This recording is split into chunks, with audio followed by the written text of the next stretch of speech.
A CCTV footage of the fire at the gaming site at the Gujarat High Court that is being widely circulated on social media shows the place has started while building. 28 people, 9 of them children, were killed in the massive blaze that broke out on Saturday. The footage, which could not be independently verified by NDTV, shows that fire spreading from the sparks emitted during the building.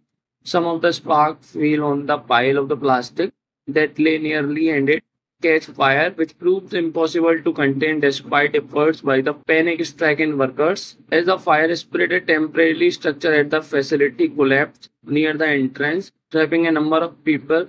The facility has only one emergency exit. Most of the bodies recovered are carried and a DNA test has been ordered to identify them. A police case has been filed against 6 partners of the gaming zone, which was operated without a license. The police said they have arrested 2 persons, the owner and the manager of the site, which did not even have a fire safety certificate.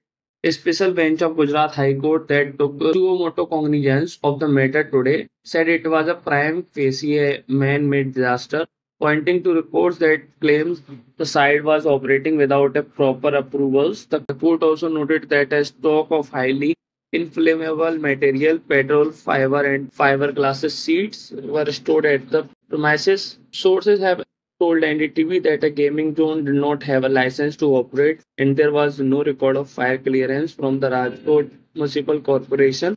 The state police chief, meanwhile, has issued an instruction that all the gaming zones in the state be inspected. Those running without a fire safety permission be closed down. A special investigating team has been formed to look into this case, which is expected to submit its report within 72 hours.